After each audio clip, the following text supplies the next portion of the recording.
yafe mini. Na yi kuka har hawayen idona ya bushe. Na yi babban kuskure a rayuwana. Na rasa ta yadda zan yi haɗa ido da 'yan uwana. Ina jin baƙin ciki. Ban san yadda zan ga mahaifiyata ba. Ku yafe min. Dan Allah ku yafe min, na yi kuskure. Dadi kai kuma Allah ya sa. To fa, Tirkashi, saurara ka ga bidiyon da Halima ta yi da na sanin fitar bidiyon tsiraicinta.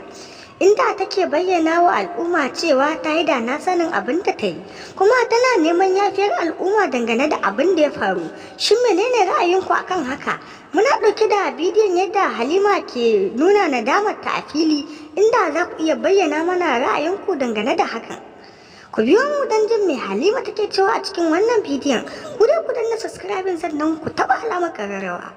Hakan zai ba mu goyon bayan kawo su cikakkun rahoton. Mata ku saurara. Wato yanzu da misalin karfe 12 na daren nan ina tafiya kawai wannan abin ya faɗo min a raina.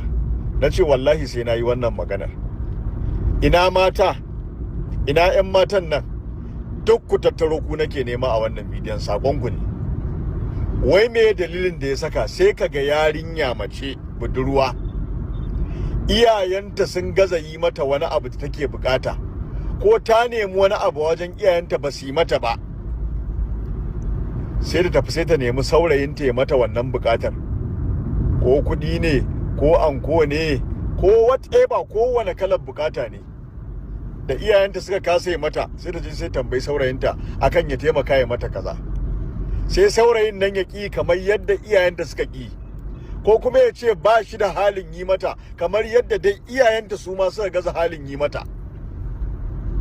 Amma da ƙarshe yarinya sai ta koma tana zagin saurayinta matsiyaci ne, baya son ta, baya iya mata kaza, baya iya mata kaza. Sai ta je ta tattara da ita da ƙawayenta ta zagin sa, ana tsine ma albarka, wai ya gaza yi mata anko, ko ya gaza bata kuɗi, ko ya gaza yi mata wata buƙatar ta.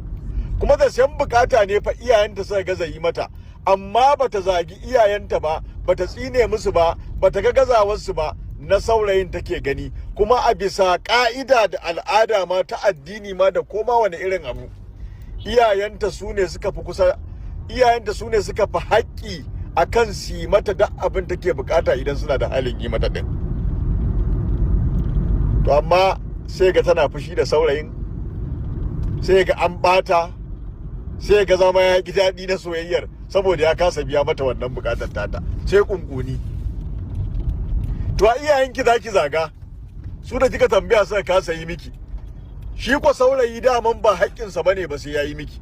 Kyautatawa ce kawai, in yana da hali kyautata miki, in bai da hali ya rabu da ke. Daman ita soyayya tana tafiya da kyautatawa ne. To idan kin nema bai miki ba, me na zagi, me bi bai da hali ne, ko a lokacin yana da abin da ya fi abin da kika zo da shi muhimmanci a rayuwarsa.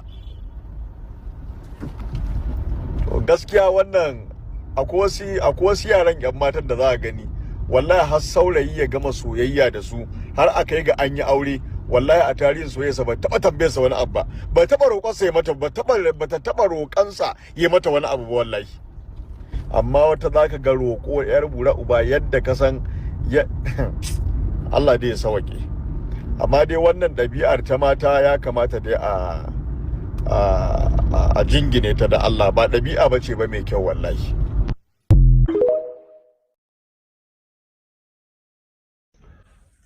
Sorry, ayi hakuri, ba mamaki, ba lalle ne a gamsu da bayani na ba, kuma ba lalle ne ku ji daɗin wannan bidiyo na ba. 'Yan matanmu a yau, 'yan matanmu na Hausawa, 'yan matanmu na Musulmai, 'yan matanmu da suke amsa